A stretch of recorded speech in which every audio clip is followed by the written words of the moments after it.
Hi, and welcome to the Movie Recaps Corner. Today, we shall be looking at the 2015 disaster film San Andreas. The movie opens with a girl driving along the cliffs at San Fernando Valley. Suddenly, her windscreen and windows are broken into pieces by falling rocks. Within no time, a rock slides her car towards the side of the road and it hangs at the edge of a cliff. Los Angeles Fire Department helicopter pilot Chief Ray is tasked with rescuing the girl. Although the car is stuck in an area that makes it dangerous for the helicopter, Chief Ray and his crew manage to save the girl moments before the car falls off the cliff. Let's now go to Caltech, where Dr. Park receives data on minor earthquakes in Nevada. He shows the data to his colleague and seismologist Hayes. Hayes is curious why those smaller earthquakes keep happening, yet there are no faults in Nevada. And so the two decide to go to Nevada and investigate. When they arrive, they start testing magnetic pulses of the quake at the Hoover Dam. Their device detects a spike pulse and a stronger earthquake trigger. They are shocked to see it measure 7.0, the highest ever recorded there. The dam starts to break and Park struggles to escape, while Hayes tells people to get off the dam. When Park exits the dam facility, he sees a girl who is afraid to move. He rushes and helps her, but gets impaled by a rod in his right foot. The dam completely crumbles and Park dies. The earthquake is the strongest ever recorded in Nevada's history. It floods the town and leads to a lot of destruction. Back in California, Ray, who is calling his daughter Blake for an upcoming trip, receives divorce papers. His wife Emma wants to move in with her new boyfriend Daniel. When Ray arrives at his family house to plan the trip with his daughter Blake, he is called back to go and rescue the disaster victims in Nevada.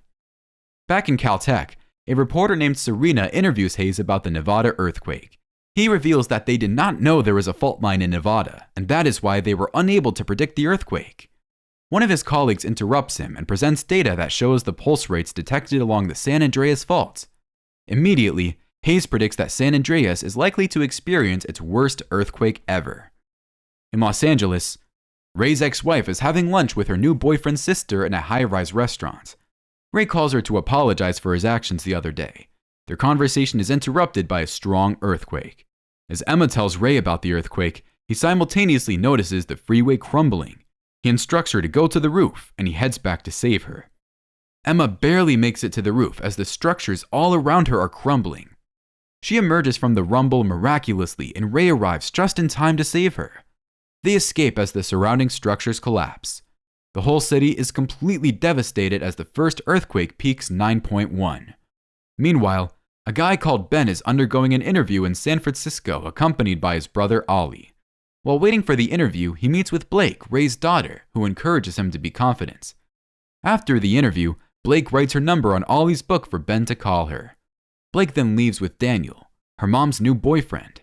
However, as they are leaving the building parking lot, the earthquake hits San Francisco.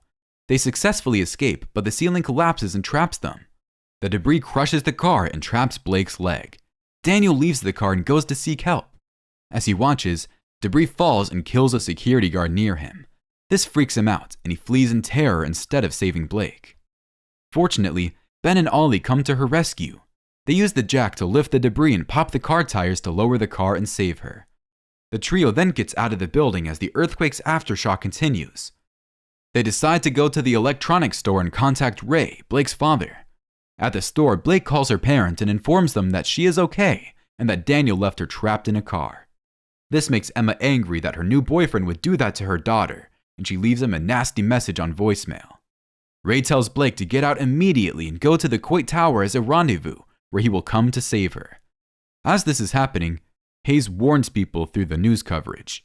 He informs them that other than the earthquake that has already hit San Francisco, a much bigger one is about to hit them again. He advises people to get out immediately. The helicopter's engine fails and Ray is forced to make a crash landing in a superstore. They then steal a vehicle and drive away. They meet an elderly couple that warns them to stop, and they realize that the now open San Andreas Fault has rendered the road impassable. They drive back to the old couple's house, who agree to exchange their airplane for a stolen car. Ray and Emma manage to fly the airplane and head to San Francisco. Along the way, Ray opens up about their daughter who dies in a rafting accident. He regrets having not saved her, and it is revealed that losing their daughter is the underlying reason why Emma wants a divorce. Ray and Emma arrive in Francisco, but they cannot land since the airport has too many cracks and scattered planes. They decide to skydive into the stadium and leave the plane to crash. Meanwhile, Blake, Ben, and Ollie are walking on the street when a strong earthquake hits. It measures 9.6, which is the largest ever recorded in history. Structures are totally destroyed and the ground ruptures. The suspension bridge crumbles and the whole city turns into complete chaos. Blake and Ollie are able to escape, but Ben's leg is cut by glass shards. Blake removes the glass and the trio heads to the highest ground. Ray and Emma arrive in the city driving a boat. They see the water is receding quickly, which means that a tsunami is about to hit the city. Due to the tsunami warning, Blake, Ollie, and Ben realize they cannot reach the highest point, and they decide to head to Daniel's unfinished building. Ray and Emma fight to survive in their boat, as do many other boats. Fortunately, they make it to the top of the giant tidal wave before the wave crests. They are almost hit by a cargo ship, but they escape narrowly. Sadly, most of the people on the grounds are swept away by the water and debris. Ray and Emma drive through the town looking for Blake. They finally find her in the building, but before they can save them, the building starts to sink. Blake is separated from the two brothers after she gets trapped inside. Her father arrives to save her and gets her body out. But unfortunately, the exits are jammed. Right on time, Emma crashes through the window in the boat and they quickly get out as the building finally collapses. Once outside, Ray successfully revives his daughter and the family is happily reunited. The two brothers are also rescued and the five make it to safety in Marin County. The family, along with Ben and Ollie, watch the sunset on the destroyed and radically altered geography of the San Francisco Bay Area, and they talk about the future. That marks the end of today's recap. Please subscribe to support our work.